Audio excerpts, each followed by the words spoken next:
Hi, welcome to A2Z and to my channel Data Engineering. And today we are going to discuss how to convert our Kiwi app, Python Kiwi app to an Android package. That is an APK. APK is something which is ready for you to deploy in your Play Store.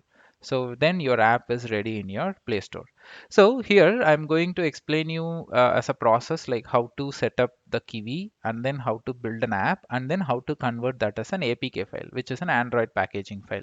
So when you are ready to deploy in Play Store, then Google will ask you for an APK file. So only when you give the APK file, so the Play Store will accept it, and then your app will be ready. Okay, so now we are going to see the complete process, and the environment what I'm going to use here is the Linux environment. So the complete Kiwi installation and developing a mobile app in Kiwi, and then deploying it as an converting it as an APK. So everything I'm going to show you in my Linux environment only. Okay, so and I have the steps. This Kiwi installation and the Kiwi app to APK, the complete steps what I'm showing you here is being taken from the official document of Kiwi website. Okay, so in Kiwi website, the commands are in different place, different document. I have consolidated in one file. So let me walk you through the steps and how to practically I will show you. And in my mission, the Kiwi setup and all these setup is already there. It's installed, but I'm going to show you once again how to do all this stuff. Okay. So the very first thing what you have to do is you have to download this getpip.py. Just go to this URL. So in some browser, when you paste this URL, it will generate you that file so that directly you can save. But in some website, it won't auto save as a file. It will display the content of that URL. Just copy the whole content from the page and paste that in a notepad and save it as get-pip.py. Okay, so once that is done, the next step is you have to, okay, I will make this as the next step. Okay, so you have to download, you have to install this distutil. So sometimes when people run this command directly, when they execute get pip.py, the command will fail, and then it will ask us to install distutil. So that's the reason I just made this as a second step. So first you have to install this, and very important thing, you need to have Python 3 in your machine, whether it is Windows or Linux, it should be Python 3. Okay, so in my Ubuntu, so Linux is a OS that I'm using, in which Ubuntu is a flavor of Linux. Okay, so I'm using Ubuntu here. You can use any Linux OS and your choice, and you can use Windows also. Okay, so now I'm going to run this command first. It's already installed in my node in my machine. Okay, and the next command you have to execute this getpip.py. Okay, so sorry, I'm in desktop. So my getpip.py is in my home folder. Okay. Okay, just run this command. So this will install. If the package is already there, it will uninstall and then it will install it again. Okay, this is done. The next step, you have to install this dependencies. So there is two dependency here, line number 11 and 13. So this dependency is required before installing and before starting the setup of Kiwi. Okay, so it's all like a prerequisite. Just copy this dependency. So for me, it's already installed as I told you. So then next set of dependency.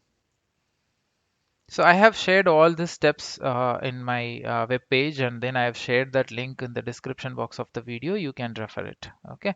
So it's done. So the dependencies, and then you need this Python package, which is required for Kiwi as a prerequisite. So it's already installed for me. So we have done all these process. Now the next step is you have to install Kiwi. Okay, so let me clear the screen. Yes. Okay, so Kiwi, so all these commands will take some time for installation, because since I have already done it, is completing very soon, but for you it will take time. You have to wait until the command get completes. So Kiwi is also like installed already, but it will take time when you do this in your node mission. So the next thing, I have to develop a code, just a hello world program for my Kiwi. In Kiwi, I have to develop an app just saying hello world. So here is the code. So I just import all the Kiwi package. I created a class as tst app, and then I'm creating a button that says hello world. That's it. Now you have to place this code somewhere in your machine, in desktop or home, wherever it is. Now I'm going to run this code. So when I run this, the Kiwi server will get start and then the app will be get displayed. So my code, I will show you where it is. So main.py, it is here in my home. So I just execute my command here. So the Kiwi service gets started and now my app is ready. You can able to see my app, right?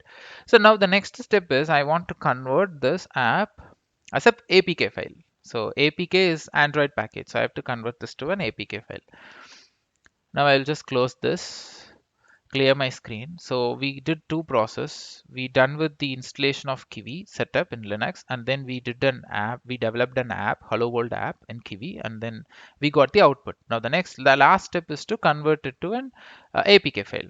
Right. So to do that, there is a framework called Bulldozer. So we use this Bulldozer framework to convert all the Kiwi applications to an APK file, which is ready for us to deploy it in Play Store, or directly you can open your APK file from your mobile device. Just copy the APK file which we are going to generate here by using the USB cable, move this to your mobile phone, and then you can directly install it without going for Play Store also. Okay, so I'll show you that as well. Okay, the next step is we have to install few more dependencies which is required as a prerequisite for the Bulldozer framework. Okay, now just copy this.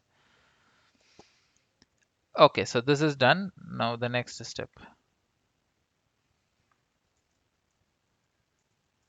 Okay, so this installation is also done.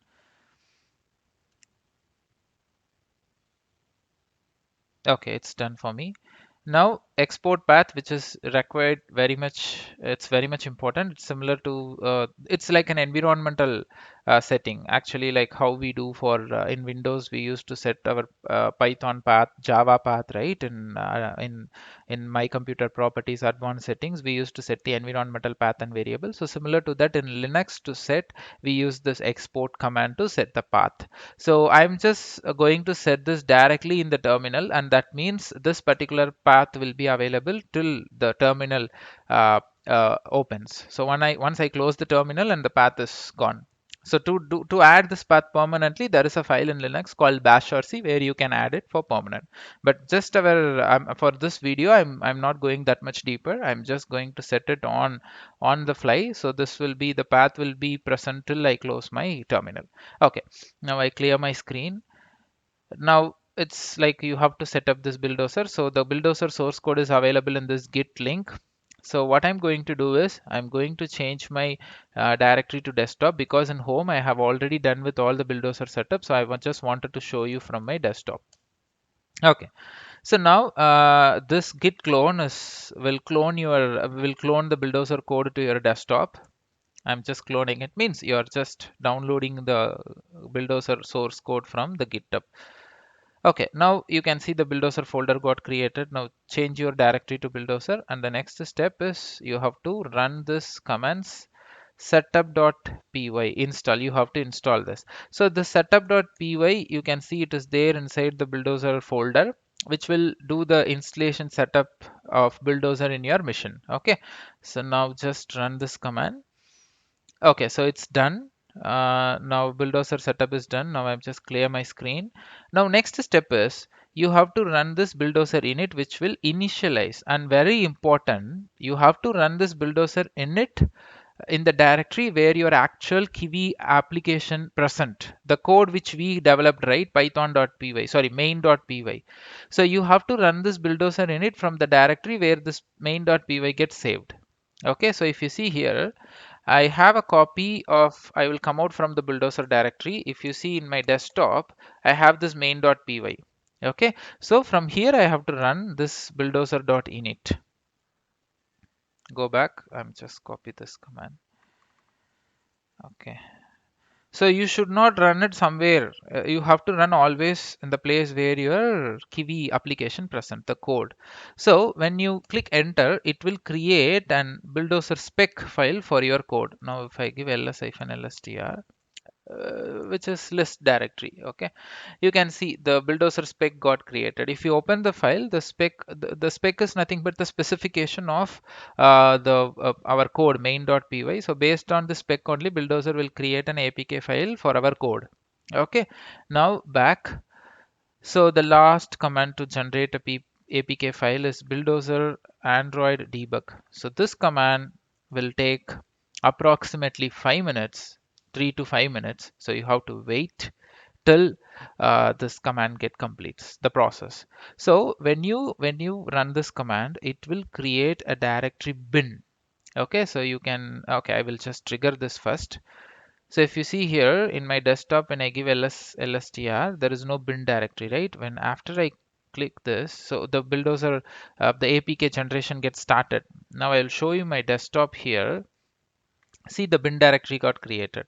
So the APK file will be get stored under this bin directory, but this will take more time to create an APK file. So I have done already in my home folder. It's already done. So the APK is generated. So I will show you this bin folder, which is already done. See, this is the APK file. So once this command got completed, right, this Android debug, bulldozer Android debug, that means the command which is running here, once this is done, so in the bin directory, you can see this APK file. Now what you can do, just copy this APK file to your mobile phone. From mobile phone, you can open it. Or means with the just in general, with the APK file, you can able to install directly in your mobile phone without downloading the app from Play Store. If you have if I have Amazon APK with me, I can directly install it without going for Play Store. But we won't have that APK, right? It's highly secured. So this APK is something I developed. So I'm authorized to install it directly in my phone without even going for Play Store. Okay. So if you want to do it via Play Store, then you have to give this APK to Google Play Store, and then Google will take time to deploy this as an Android application. And after 1 or 2 days, I believe, then your app will be get displayed in the Play Store. Okay, fine. So now I will show you how to install this in the mobile phone. Okay. Hi, so now I will show you how to install the APK file in mobile phone. So I have just sent the APK in my WhatsApp. So I will just open, so this is the APK file. So I just installing this directly. I'm not doing it via Play Store. If you want to do it, then you have to send your APK file to Google Play Store. Then you have to wait for some time for the validation and checks by Google. So once that is done, Google will publish that in the Android Play Store. Then you can directly download it from the Play Store. But now we are bypassing that. So directly we are open. So I just give install here. So my app is getting installed and it is asking like blocked by play protect. The reason this is not there in your Play Store, and that's the reason Google, this is my app, our app, so we know there is no virus or something like that, so we can go ahead install anyway. Okay, so the play protect is throwing because this is not there in your Play Store. So Google is warning you by saying this is unsafe, but we know this is our app, right? So I can go with install anyway, and that means this application will be get installed in my mobile phone. So once this installation is completed, the scanning will be in process. So once the scanning is completed, you can able to see the app what I showed you in the, so I will just open what I showed you in the desktop. So it's loading. So see, you can able to see hello world. So now in my mobile I'm showing you this. So in my mobile the app got created. So that's all about the video. So thanks for watching A2Z and my channel Data Engineering. If you really like this video, please do subscribe channel and forward this to your friends and colleagues. We do a lot of tech videos in two languages, English and Tamil. I have shared my LinkedIn and Instagram profile URL in the description box. In case if you want to follow me, you can do. And I have one more channel called Startup Idea. Like if you are interested, just view that channel and please give support for that channel as well.